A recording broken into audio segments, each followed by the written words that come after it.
My name is Maya Cole, and I'm 34 years old. 4 years after my family told our whole church I'd disappeared, my brother found my front door.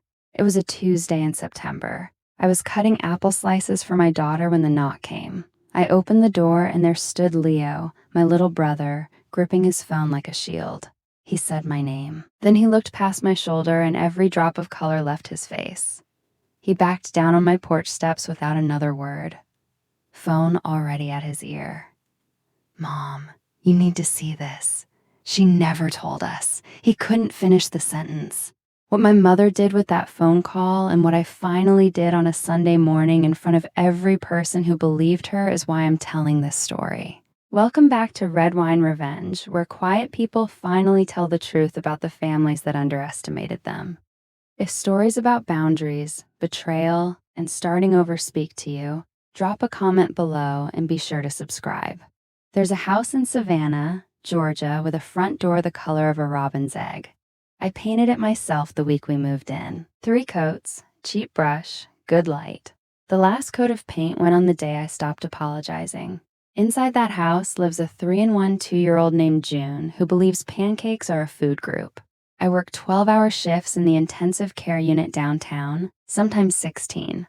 I can recite the medication schedules of 8 patients without looking at a chart. Most days, I forget to eat lunch. I've watched people die politely. My family taught me how. That's a joke I only make on the drive home alone, where nobody has to decide whether to laugh. Our life is small and deliberate.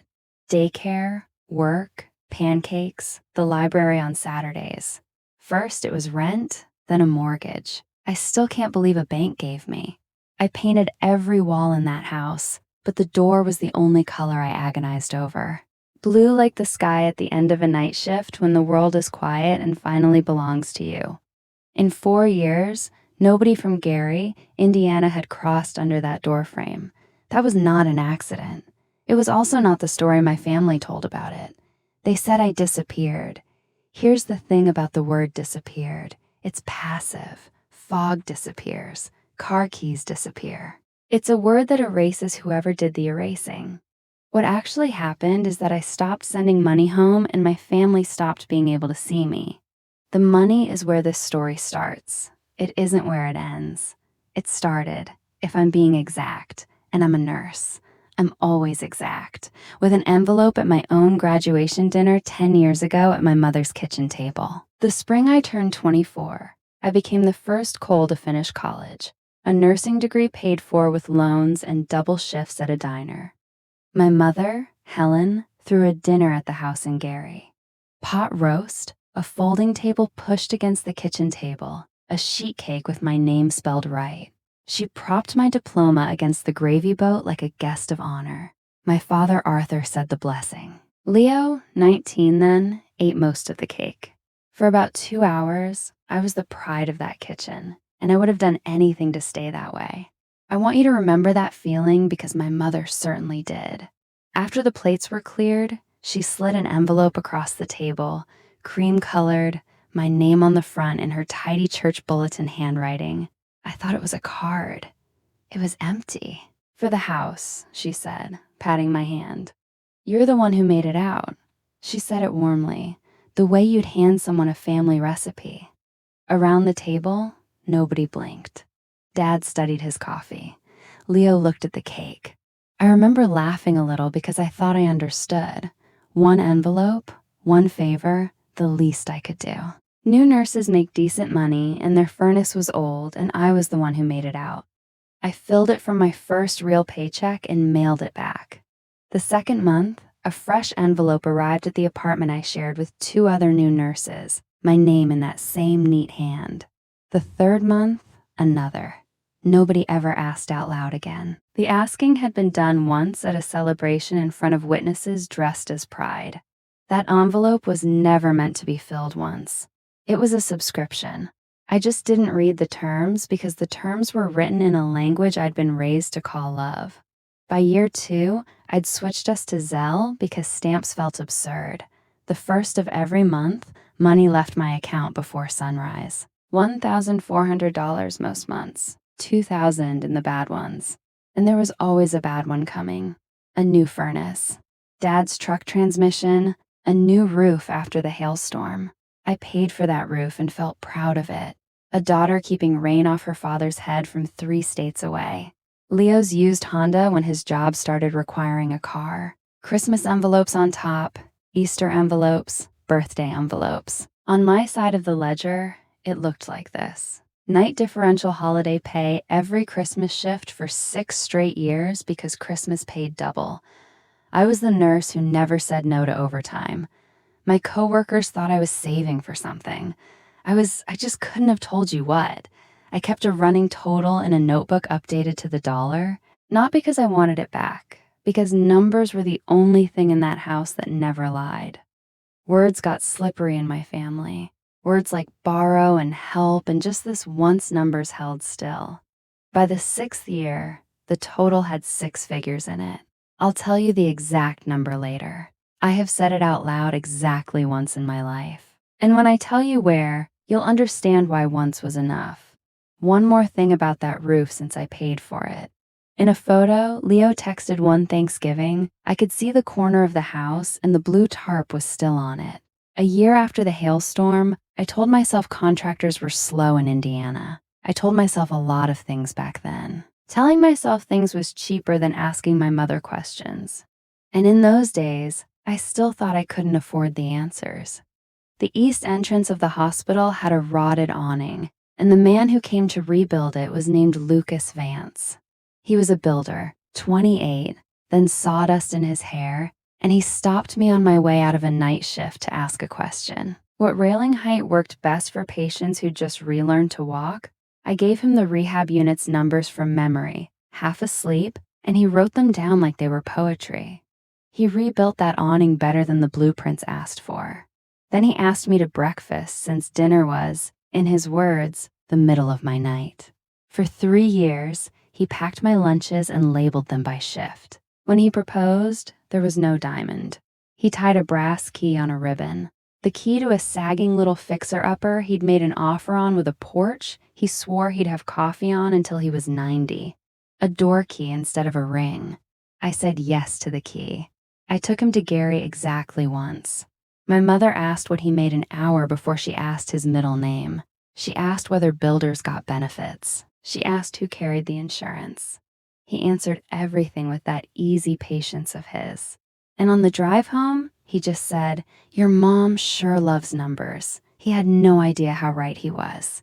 And I didn't tell him because I hadn't let myself count it yet. That night, while he slept, my phone lit up. A text from my mother just for me. He seemed steady, honey. Also, a small loan this month. Don't tell your father. I stared at it a long time. My engagement, it turned out, had a price of admission. I paid it. I want to be honest with you about that. For 6 years, I always paid it. That fall, the flu came early and emptied half my unit, and the half still standing worked like sled dogs. I came off a 16-hour shift, slept through an alarm for the first time in my adult life, and woke up on the 4th of the month. The money went out 3 days late. 3 days. I remember thinking as I hit send that nobody would even notice. The phone rang at 7 the next morning. My mother didn't yell. Yelling, I could have fought. Her voice was flat and clean like a bill. She said the mortgage had been due. She said she'd had to move money around in front of my father, which was humiliating. And then she said the sentence I have carried in my chest for 5 years. The one this whole story runs on. You don't get to be tired. You're the one who made it. I stood in my kitchen in scrubs I'd been wearing so long they'd gone soft. And I looked at my own hands and I apologized twice. She accepted once. I said I'd set up an automatic transfer so it could never happen again. And she said that would be best. And we hung up like a bank and a customer. Here is what shames me now. It isn't that she said it. People tell you who they are all the time. That part is free. It's that I spent the whole drive to work agreeing with her, rehearsing better systems, backup alarms, ways to never again be tired in a way that inconvenienced anyone. I was 29 years old, apologizing for sleeping after keeping strangers alive all night. It would take a catastrophe to make me put the phone down, Life in its terrible efficiency had one scheduled. It was a Tuesday in November, and I was mid-shift when the charge nurse came to find me, and I knew before she spoke because I have been the face that comes to find people. A scaffold on a commercial job downtown. A cable that failed inspection paperwork said was fine. Lucas Vance, 31 years old, was gone before the ambulance cleared the second light. I have taken care of dying strangers with more ceremony than the universe spent on the man who labeled my lunches. His crew carried him at the funeral. 8 builders in borrowed ties, crying like weather. My family did not come. 7 hours was called a long drive. They sent carnations with a card signed to the Cole family in my Aunt Sharon's handwriting, which meant my mother had delegated the flowers. 4 days after the funeral, my mother texted me, "So sorry about everything, honey. Will this month's transfer be late with all this going on?" I read it standing in Lucas's closet, holding a flannel shirt that still smelled like cut lumber. I sent the money on time. I tell you that without pride. Grief makes you obedient before it makes you anything else. 2 weeks later, I fainted on the unit, and a friend named Chloe marched me to the drugstore. And in a fluorescent bathroom, 2 pink lines came up like a sunrise I had no idea what to do with. Night shift had wrecked my cycles for years. I'd assumed stress was doing the rest. The ultrasound tech's math said 16 weeks. I did my own math in that dark room. Cold gel on my stomach alone.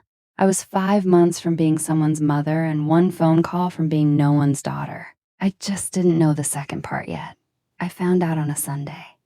I planned that call the way I plan a medication pass. Order, dosage, no surprises. In the shower, I rehearsed it. Mom, Lucas died. Mom, I'm pregnant. Mom, the doctor says my blood pressure is dangerous and I have to stop sending money and keep every dollar and every heartbeat calm. Simple. True. In what order do you hand your mother a death, a grandchild, and a boundary? I chose wrong. I led with the boundary. She answered on the second ring and I said, "Mom, I have to stop sending money." And that is as far as I ever got. The line detonated, ungrateful after everything. So this is who you are now. The mortgage, my father's heart. Who did I think had paid for my ambition? Then the #module 2 rewritten script. Dial tone flat as a heart monitor with nothing left to say. I called back twice. Voicemail. Voicemail. I sat on the bathroom floor and felt the words I never got to deliver. Lucas's name, the baby, settled back into my chest like swallowed glass. That week, my blood pressure earned me a specialist. The specialist used the words preterm risk and said stress like it was a controlled substance.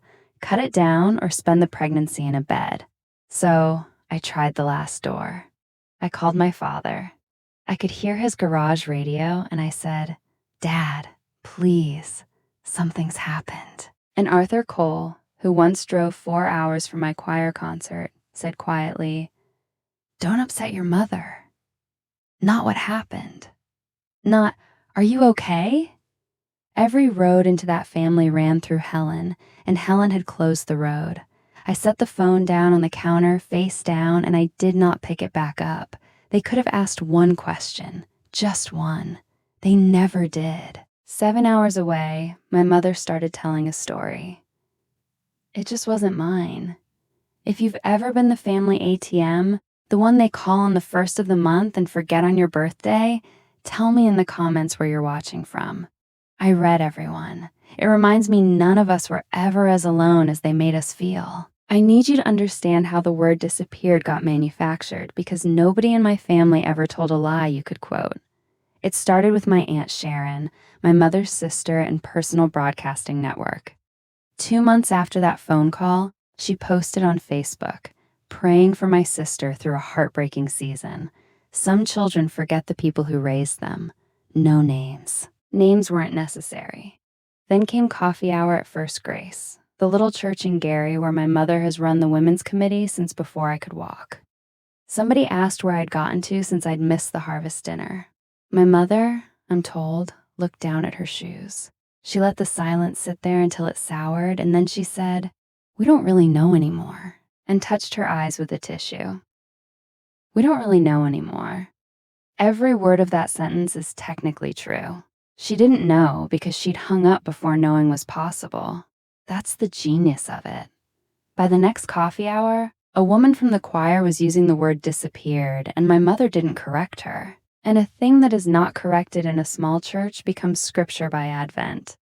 My mother never lied.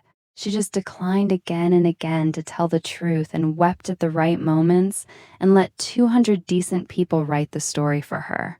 In the only court she cared about, the one that met on Sundays, grief like hers was evidence, and the missing daughter was tried without ever being called. I knew none of this at the time. I was 7 hours south, learning what swollen ankles meant, counting down to delivery. Leo told me all of it years later, ashamed at my own kitchen table.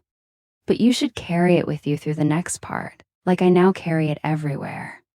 While I was learning to be a mother, my mother was teaching a congregation I had vanished. So let me close the question I opened at the start.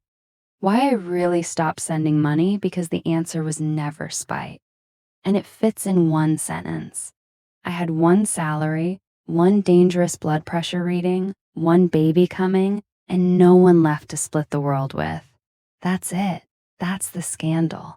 The last months of that pregnancy, I built a life with the sound off. I assembled a crib alone with a video playing on a paint bucket. Chloe took my worst shifts and told the unit manager I was on light duty before I'd worked up the nerve to ask. The money that used to leave on the first of the month stayed and became a car seat, and the last piece of a down payment on a small brick house in West Savannah and a cushion for the weeks I wouldn't work. It felt obscene at first, watching my own money stay, like hoarding. That's what 6 years of envelopes does to your arithmetic. I moved in at 8 months pregnant, Chloe carrying everything heavier than a lamp. And I painted the front door blue before I'd unpacked the kitchen. And in my 8th month, I wrote one letter by hand on real paper to my grandmother, Martha, my father's mother, 78. Then the only person in that family who'd rather hear a hard truth than a smooth story. I gave her everything. Lucas and the scaffold and the baby due in the fall and the money and the phone call. My mother entered before it started. I gave her my new address in Savannah, the only soul in Indiana to get it, and I asked for nothing except that she know. Then I watched the mailbox. 2 weeks, 6, the baby dropped, my ankles won. The mailbox stayed empty. I told myself the mail lost it. The other possibility that even Martha believed them now was too heavy to pick up. So I left it on the floor of me and shut the door. I was about to have other things to carry. June brand coal arrived on an April morning, 3 weeks early, unbothered by any of it. The blood pressure that had threatened me all summer held barely, and the delivery went fast. My daughter has never once waited politely for anything, and I hope she never learns. Chloe stood where a family stands. She held my hand through the worst hour and narrated like a golf announcer to keep me laughing. And when it was over, she cut the cord because somebody who loved us should. They put 6LB, a furious black-haired girl, on my chest. And I want to tell you something about yourself. One nurse to whoever you are out there. On my unit, I was famous for my dry eyes. 6 years of codes and last breaths and families folding in half in hallways.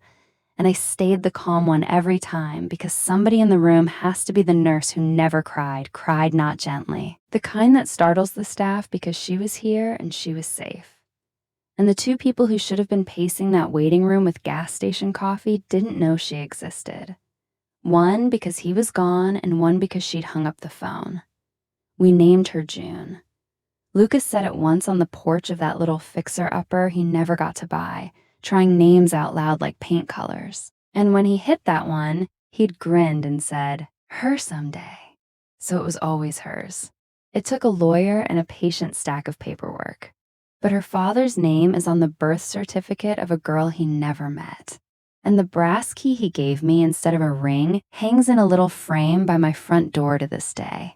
I came home from the hospital with her 4 days later. Then I did the thing my family would later call disappearing. I lived. Here's what 4 years of peace looks like, compressed like a night shift handoff.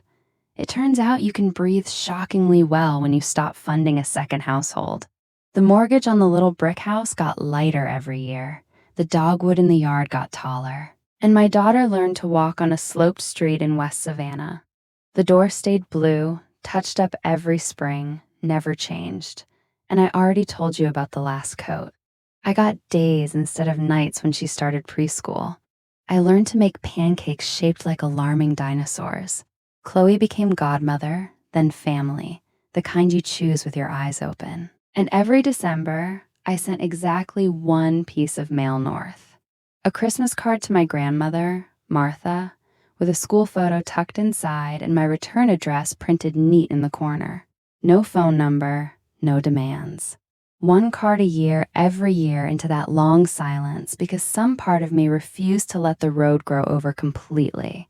I never knew if she read them or burned them. I never knew whose version of me she believed. That answer was coming, and when it came, it would arrive hidden in a sewing box. But I'm getting ahead of myself. What I want you to know about those years is quieter than any of that. Somewhere in them, I stopped flinching when the phone rang on the first of the month. Stopped drafting apologies to no one. Being needed is not the same as being loved. It took me 30 years to learn the difference and 4 more to believe it, and my daughter will grow up knowing it for free. I thought the story was over. Honestly, I thought peace was a place you get to keep. Then on a Tuesday in September, somebody knocked on the blue door. To make sense of that knock, you need the date inside, which I got from Leo afterward in pieces like a man handing back stolen goods. In 4 years, the word disappeared had grown barnacles. There was a version where I'd gotten mixed up with drugs. Whispered, never confirmed. A version with a controlling boyfriend who'd cut me off from everyone, which is almost funny if you don't chew on it. My mother presided over all of them the same way, declining to confirm, declining to deny, glowing faintly with martyrdom, the sorrowful queen of every casserole line. The story cost her nothing and paid her weekly, and it might have run forever, except my grandmother Martha got pneumonia in the spring. 82 now, hospitalized twice, home with an oxygen line and a new relationship with her own time. And Martha, who had spent 4 years saying almost nothing, stopped playing along. She said it at a Sunday dinner in front of witnesses, which is the Cole way of making things official. Bring me Maya or bring me a phone. But I am not dying politely in a house full of liars.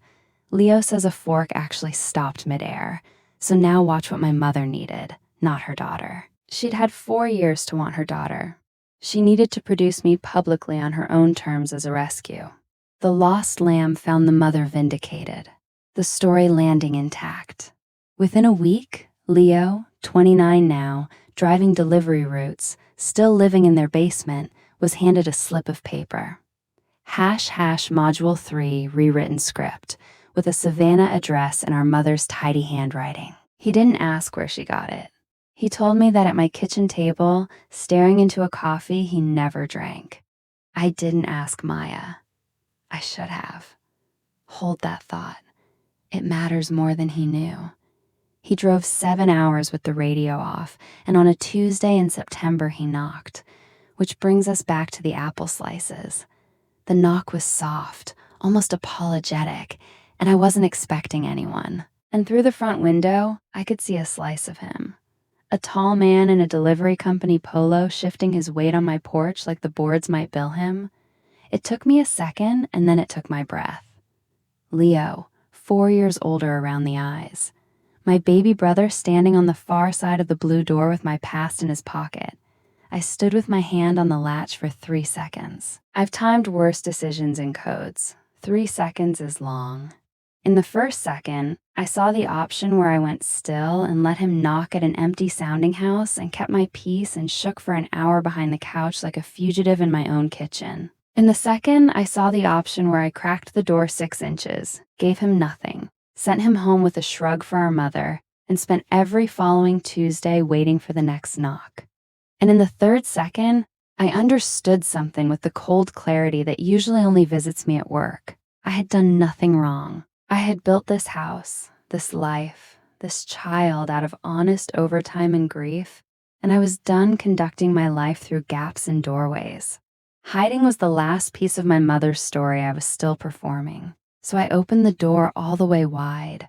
The way you open it for weather, you've decided to stop pretending isn't coming. "Hi, Leo," I said, and watched 4 years hit my brother in the face. He opened his mouth, and that was the exact moment I heard it behind me. Bare feet on hardwood coming fast. The drum roll of my entire hidden life arriving at the door. "Mommy, who is it?" Here is what my brother saw in the order he saw it. A girl, 3.5, skidding into the hallway in dinosaur socks. Black hair, deep-set eyes, the Cole's chin. My grandmother Martha's face, the face from every hallway photo in Gary, reprinted at 3 feet tall and asking who's at the door. Leo made a sound like he'd been elbowed. And then his eyes went past her down the hall to the wall I never thought about anymore because I lived with it. Lucas's photograph with the funeral ribbon still folded over one corner of the frame. The ultrasound in its little silver frame beside it, and Chloe's snapshot of me 8 months pregnant, standing alone in front of a half-painted blue door with a roller in my hand. I watched my brother do the math nobody had ever let him see the great riddle of the family. 4 years of it solved in 4 seconds on a porch. He went white. He backed down my steps like the porch was tilting, and his phone was already at his ear, and I heard it. The sentence you heard at the beginning. The one that started everything ending. "Mom, you need to see this. She never told us." And then nothing, because there was no end to that sentence that wasn't an accusation of somebody, and he was only just realizing of whom. He lowered the phone. My little brother sat down on my porch steps and cried into his hands. I brought him inside. "What else do you do?" He sat at my kitchen table for 2 hours, and he asked the question no Cole had ever asked. "How did he die, Maya?" And he listened to every word of the answer. At the door. Leaving, he set a cream-colored envelope on the porch railing. Careful, like it was heavier than it looked. My name on the front in our mother's handwriting. Inside, a printed church invitation. Homecoming Sunday, October 12th, First Grace Church. "All are welcome home. She wants you there," Leo said. "She's going to fix this, Maya." "Fix it? How?" He looked at his shoes. He didn't know. I did. Leo's taillights were barely off my street before the family found my number. And that night, a cousin added me back to the group chat. The one named Cole family with a little house icon, as if nothing had happened, as if I'd been out sick. By 2 a.m, there were 41 messages. I read them with the phone lighting up the ceiling, and I watched in real time my mother's story shed its skin. The early messages were almost human. "She's alive. Oh my gosh. Is that really her house?" Then around midnight, the new narrative arrived, fully dressed. You could tell it came from my mother without her typing a word, the way you can tell a sermon's author from the pews. She hid a child from us. 4 years. Her own mother. Aunt Sharon in her signature all caps grief. "We deserve answers." A cousin posted a string of little hearts under a photo Leo had apparently described. A photo he'd never taken, of a niece none of them had met. Overnight, in one chat thread, I went from the daughter who disappeared to the daughter who deceived. Same church, same jury, new charge.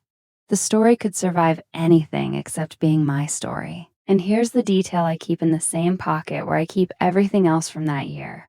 41 messages, and I read every one of them twice, standing in my kitchen while my daughter slept. Not one asked about the man in the funeral frame.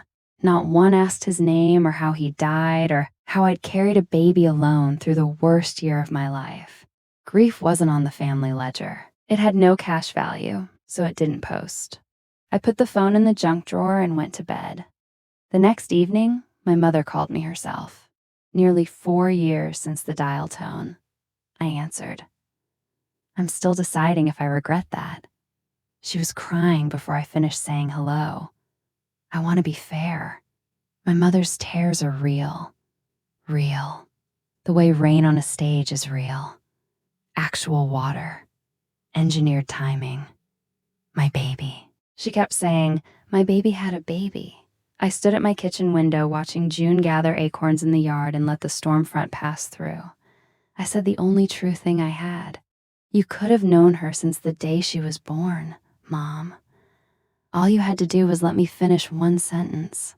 A pause. Recalibration. I could hear it. An almost mechanical sound. Grief switching tracks to strategy. And then my mother, dry-eyed now, made me an offer. Come to homecoming, sweetheart. Stand with me. I'll tell everyone you were sick. Weren't you? With your blood pressure. A sick girl who couldn't reach out isn't a scandal, honey. It's a testimony. No one ever has to know about the money.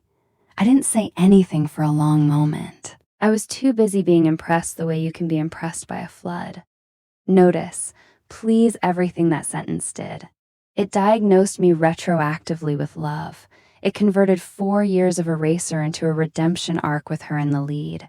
And it buried the money, the 6 years, the 6 figures, the actual reason under the church carpet forever with my signature on the burial. My mother wasn't apologizing.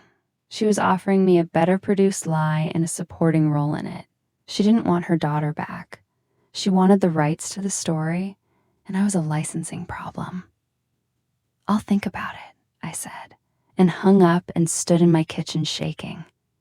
Not with fear, which surprised me, with recognition. Then, 2 nights later, my phone rang with an Indiana number I didn't know, and a voice I hadn't heard in 4 years said my name like it had never once doubted me. Gravel and Lace, saying my full name like it had never once been in doubt. My grandmother, Martha, Leo, had given her the number, the first useful thing that a dress slip ever did. I sat down on my kitchen floor like the ground had been recalled. And for a second, I couldn't say anything at all. She filled the silence like she'd been saving up. She'd gotten my letter 4 years ago, every page. She'd read my cards every December, school photo by school photo, and kept them where keeping them was safe. And I'll tell you where that was when I tell you what it meant. Why didn't you write back? I asked, and hated how small my voice came out. 34 going on 8. Look at my hands, child, she said, dry as toast. They shake like a paint mixer. And a letter leaving this family gets read at more checkpoints than a prisoner of wars. Then her voice went to a place I'd never heard it go. Quiet and level, like testimony. I want you to hear this from me while I can still say it plain. I never believed the word disappeared. Not for one day. People don't disappear, Maya. They get erased. And I have sat at that woman's table the better part of 40 years watching who holds the eraser. I pressed my hand over my mouth so she couldn't hear what it was doing. 4 years I told myself I didn't need a single soul in Indiana to believe me. You can live on that. It's just that you find out what it weighed the moment somebody sets it down. Now, she said brisk again. I'm told there is a girl at your house with my face on her. Bring her to me while these eyes still work. Not for a show, for a Saturday. So, that settled that almost. You already know it didn't stay a Saturday. Before I tell you what happened inside that church, let me ask you something. If the people who erased you invited you back to a room where everyone believed their version, would you walk in? Type yes or no in the comments. I promise by the end of this story, you'll know exactly what I chose and what it cost me. Let me be clear about what I decided, because it wasn't courage. I decided not to go to homecoming. I had no interest in my mother's stage, her lost lamb pageant, her congregation of 200 jurors. What I wanted fit on an index card, my grandmother's porch, my daughter on it, and the 2 of them in the same October light before her eyes or her lungs gave out. So I built the visit the way I build a night shift. Tight, timed, no exposure. Drive up Friday after my shift, 7 hours, which with a 3-year-old in her bladder is 9. A motel off the interstate on the far side of Gary. 2 beds, free waffles, paid in advance. ## module 4, rewritten script. Saturday at Martha's house all day, phones down. Sunday morning, wheels south before First Grace sang its first hymn. Before the coffee was even percolating in that fellowship hall, I would be a rumor by the time the doors opened. In and out, 36 hours, and my mother's homecoming could premiere without its main character. Let her improvise. She was good at that. Chloe came over the night before we left and watched me pack like she was proctoring an exam. And when your mother finds out, you're in town, she said. Gary's a small pond town. Casserole travels faster than light there. Then I'll be on the interstate before it cools, I said, and we laughed and I half believed it. I strapped June's car seat in and tucked the cream envelope into my bag, not to use it, just to know where it was. You keep the dangerous medications locked, but you keep them. It was a good plan. Honestly, it survived one afternoon. My grandmother's house sits 3 blocks off the state route, and it had shrunk the way childhood houses do, and she was on the porch before I'd cut the engine. 82 years old, oxygen line looped over her ears like reading glasses she refused to take seriously. Standing when standing cost her something. I unbuckled June, and my daughter, who is shy with mailmen, walked straight up those steps like they were hers. Martha put both shaking hands on that little face and just looked. "There you are," she said. To June, to me, to some version of all of us, I think, going back further than I can see.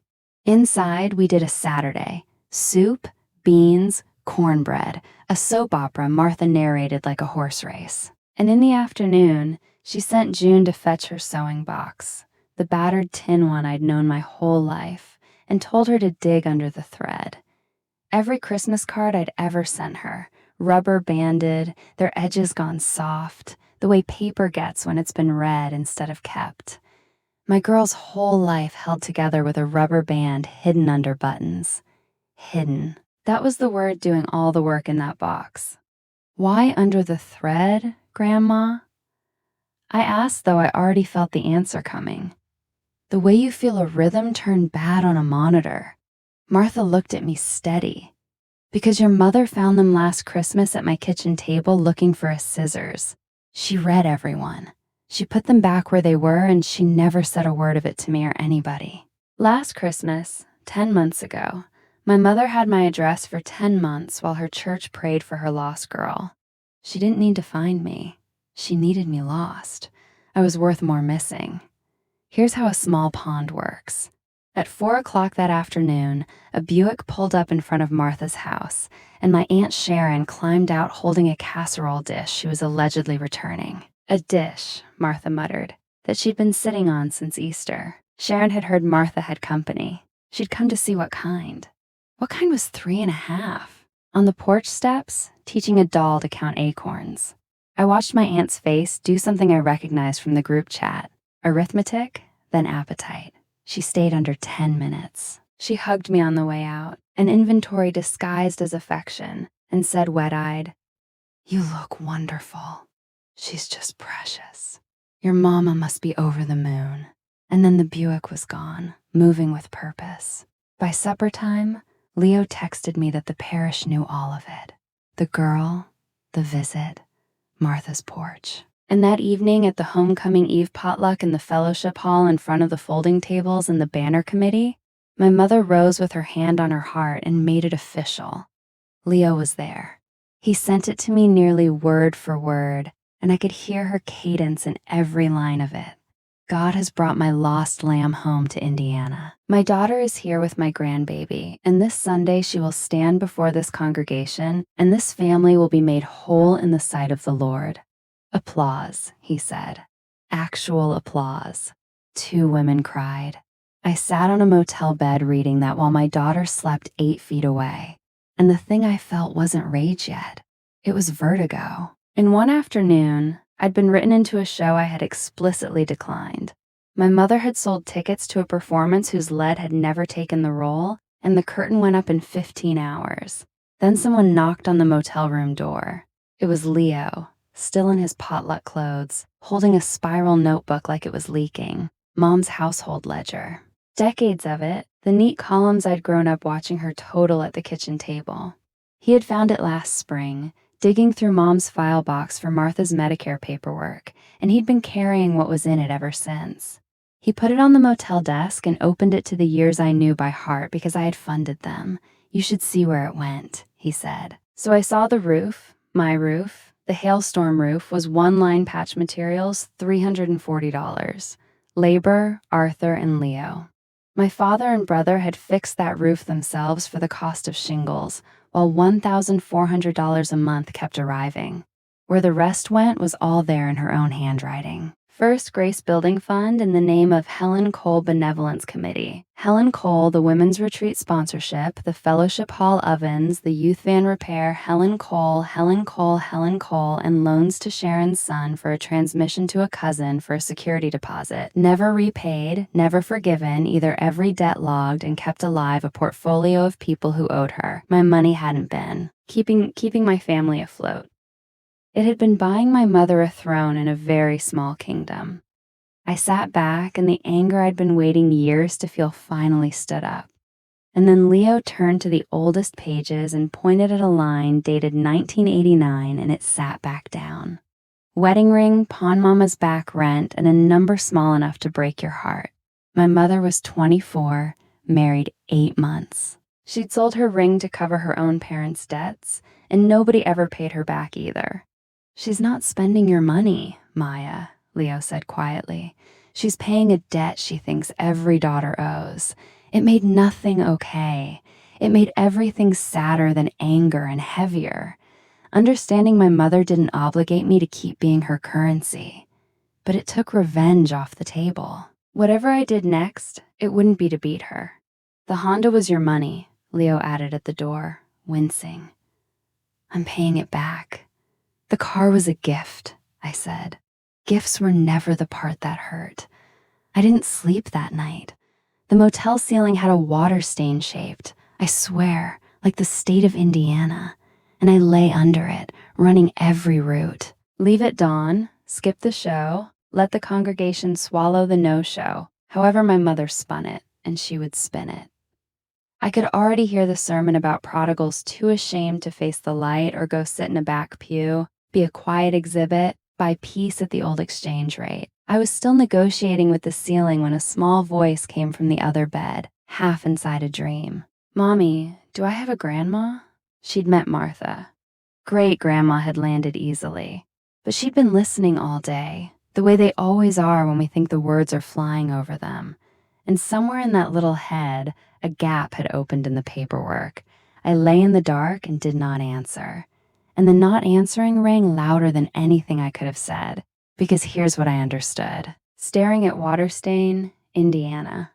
If I stayed silent, my silence wouldn't stay mine. My mother would fill it the way she'd filled 4 years of it. And someday my daughter would sit in some kitchen and hear that her mommy was the woman who disappeared, who hid, who was too ashamed to stand in front of good people. Silence had been my shelter. From here on, it would only ever be her material. I got up, went into the bathroom, and by that thin yellow light, I took out the cream envelope and read it once more. Homecoming Sunday, all are welcome home. In her handwriting, that word, welcome. Marin rolled over in her sleep, and quietly out loud to nobody in that rented room, I heard myself say it. I decided to go to church. Now, let me tell you how I prepared, because it's how I'd like to be remembered. I did not print bank statements. 6 years of transfers sat in a file cabinet in Savannah, 7 hours south, and that's where I left them, where they had always been on purpose. I wasn't going to stand in a sanctuary waving paper like a process server. Paper was my mother's language, ledgers, envelopes, receipts on the soul. I was done speaking it. I didn't write a speech either. I know what I sound like when I read from notes, like a discharge summary. And I know what the truth sounds like when you've been carrying it word perfect for 4 years. There was no rehearsal because there had been nothing but rehearsal. Every night shift, every first of the month, every December card. Instead, I did small, true things. I ironed my navy dress with the motel iron, which fought me. I braided June's hair and let her pick the ribbon, and she picked orange. And she was right. Light lipstick, Lucas's brass key, out of the side pocket of my bag, into the pocket of my dress. Not for anyone to see. Ballast. Then I texted Leo. Front pew for Grandma. Aisle end near the fans. She overheats. June and me right behind her. He wrote back fast. Done. And Maya, I'm glad. I sat on the motel bed one last minute, checked my pulse against my watch out of pure habit, and found it steady, which is the strangest true detail I own from that whole morning. I wasn't bringing evidence. I was bringing myself. That was the one thing they'd never accounted for. First Grace Church holds about 200 people, and that Sunday it held all of them, plus folding chairs, cars on the grass, a paper banner over the doors. Welcome home. In letters, the youth group had clearly cut by hand, ceiling fans stirring 200 bulletins like slow applause. We came in during the second hymn and took the seats Leo had guarded. Martha on the aisle of the front pew, oxygen line and Sunday pearls.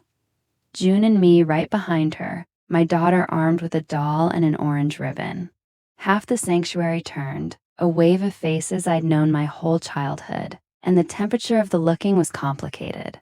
My father stood at the very back along the wall, cap in his hands, the way he stands at funerals, and my mother.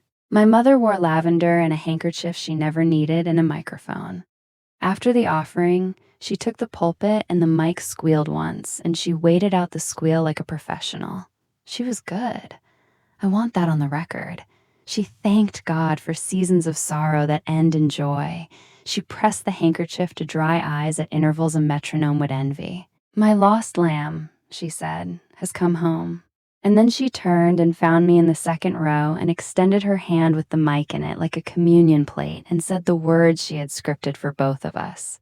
"Maya, baby, come up here and give thanks with me." 200 faces swiveled. The fans turned. Somewhere behind me, a pew creaked like a ship. And there it was, the whole choice laid out plain as a monitor strip. Stay seated, smile, wave, drive home intact, and let her version calcify over my life and start growing over my daughter's. Or stand up and burn the last bridge with my name on it, the one marked daughter who might someday come home. There would be no third Maya after this. I looked at Martha. My grandmother gave me a nod you'd have missed if you weren't starving for it. I let go of the pew. I stood up. I did not take the microphone. First Grace was built in 1921, back when rooms were built for voices and a calm one carries fine. I stood at the front, hands empty at my sides. And I was. And this is the part I still can't fully explain. Not afraid. 10 years in an ICU teaches you what an emergency actually is. This was just the truth. At last, in a room with good acoustics. I didn't disappear, I said. I stopped paying for 6 years in my family. Those were the same thing. You could hear the fans. You could hear a bulletin slide off a knee somewhere and nobody moved to catch it. $100,000. That's not a figure of speech. I kept the total. You may check my math with anyone here who ever borrowed from it. I watched that number land in 200 people at once. Watched a few faces in the middle rows go very still. The faces of transmissions and security deposits. I did not look at them longer than a heartbeat. I hadn't come for them. The year I quote-unquote disappeared, I buried the man I loved and delivered our daughter alone. Nobody asked. One question would have found me. And then I turned to my mother because the last of it belonged to her. And I gave her back the sentence she'd given me 5 years late with the interest of a whole life on it. I was allowed to be tired. Mom, just never here. The handkerchief came down, and my mother, who had held a note of gracious sorrow through 4 years, who never cracked at coffee hour, who could weep on cue and stop on cue, lost the room's tempo for the first time in her performing life. "How dare you?" she said, and the word dare split in the middle, and the microphone in her hand rang with it. Harsh, electric, too loud. She was shaking. I wasn't. That's not a boast. I'd been rehearsing calm since nursing school, and she'd been rehearsing an audience, and only one of those skills works when the script runs out. I never raised my voice, in a room built for echoes. Quiet turns out to be the loudest thing you can bring. Here's what the truth cost itemized since my family raised me to keep totals. The sanctuary split like water around a stone. I watched it happen in real time. Some faces going soft toward me, some going to stone. And the stone ones included people I had loved. Mrs. Hartwell, who taught me to read music in the 3rd grade choir, studied her hands like they were new. A deacon who used to slip us butterscotch shook his head, slow the way you do out of shame. And I understood that in his story, I was the shame, and that he would die believing it, and that no document I owned could reach him. That's the tax nobody tells you about. The truth doesn't convince everyone. It just stops the lie from being unanimous.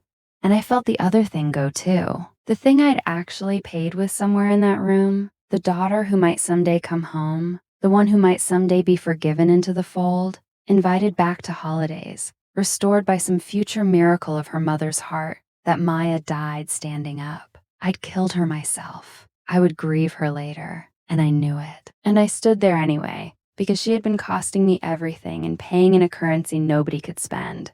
Then I did the only thing I'd truly come to do. I stepped back to our pew and took my daughter's hand and led her the few steps forward to the front pew in full view of 200 people who had prayed for a missing woman who was never missing. # Module 5 rewritten script. June, I said, this is your great-great-grandmother, Martha. She's the reason I still believe in family. My grandmother put her shaking hands on that small face, her own face made new, and the whole church watched a great-grandmother meet the child they'd been told was hidden from them, and even the stone faces had trouble staying stone. Some things outrank a narrative, not many. That. Then I picked up my daughter, nodded to Leo to bring Martha, and walked down the center aisle of First Grace Church for the last time in my life, past the middle rows, past Sharon, who was looking at the number I'd said like it was floating in the air in front of her, because for her, it was. She knew which lines of it had her family's name on them, past pew after pew of people choosing forever which story to keep. My mother stepped away from the pulpit as I came level with her, and here's the strangest mercy of that whole day. What she said quietly with the microphone lowered to me alone, no audience. For the first time in 4 years, maybe in 40, my mother said something that wasn't staged. Everything I did for this family, and she believed it. That's the part that will never stop being sad. I could see all the way down that sentence back to a 24-year-old at a pawn shop counter sliding her wedding ring under the glass, learning forever what a daughter is for. I stopped. I looked at my mother, one arm full of the granddaughter she'd traded for a story, and I said it just as quietly, just for her, the sentence I'd been 30 years earning. Being needed is not the same as being loved, Mom. I hope one day somebody loves you for free. Her face did something I'd never seen it do. I didn't stay to name it. I walked on, and the ushers pushed open the double doors, and October came in. Cold, clean, indifferent gold. June squinted up at me from my hip. Is church over? She asked. Ours is, I said, and we walked out into the sun. We were nearly to the car when I heard gravel moving fast, and it was Leo tie loose, out of breath. He'd left Martha with the car door open and the heater running, thorough as ever. And he stood in front of me in the church parking lot with his hands open like a man showing he's unarmed. He didn't defend her. I want that noted in the family record, whoever keeps it now. He didn't say she means well, or you know how she is, or any of these sentences that had upholstered my childhood. He'd stopped carrying her messages the day he sat down on my porch steps. He just looked at his niece asleep on my shoulder before we'd even left the lot, and then at me, and asked for the one thing nobody in my family had ever asked me for. Can I come see her? No envelopes. Just an uncle. Just an uncle. 29 years old, and it was the bravest sentence anyone in the Cole family had said out loud in a decade. Sundays, I said. Bring nothing. He nodded like I'd handed him something breakable and valuable because I had. We pulled onto the interstate before the potluck casseroles were even uncovered. Nobody chased us. Nobody needed to. That part of the story was over. 6 weeks later, on a warm Saturday in November, my grandmother Martha sat on my porch in Savannah. Leo drove her down 7 hours, and she reported with great satisfaction that his taste in radio was a crime. She had the sewing box on her lap. She was teaching June to thread a needle, both of them squinting, 4 hands shaking for 2 different reasons. And when the thread finally went through, they cheered like a stadium. My mother's letter had come the Tuesday before. 3 pages, her handwriting, her version, a season of trials, a daughter deceived by grief, scripture about honoring parents, and the word sorry appearing 0 times in any load-bearing sentence. I read it once at the kitchen counter, put it in a drawer, and went back to making dinner. It hurt less than I'd budgeted for. That's the honest miracle. Not that it didn't hurt, but that the wound had finally stopped being load-bearing. From Gary, the news came through Leo, who calls every Sunday on video so June can show him alarming dinosaur pancakes. Our mother stepped back from the treasurer's job, citing her health. A few relatives who'd borrowed from my money have started quietly pressing small bills on Martha, who takes them without comment and buys yarn. Sharon still calls the cousins on the first of the month. The machine survives. It just runs without me in it. My father sent a card inside in pencil. 1 line. I'm sorry I looked away. I've kept it. I haven't answered it yet. Some doors take more than 1 coat, and I'm allowed to take my time now. That's rather the point of all this. And yesterday, June and I put a fresh touch-up coat on the blue door. Her with her own small brush, paint on her nose, on the dogwood, on the cat. The color is called Curious House Sky. She calls it ours. If you have to pay to stay in someone's story, walk out and write your own. The people who love you will read every page for free. That's my story.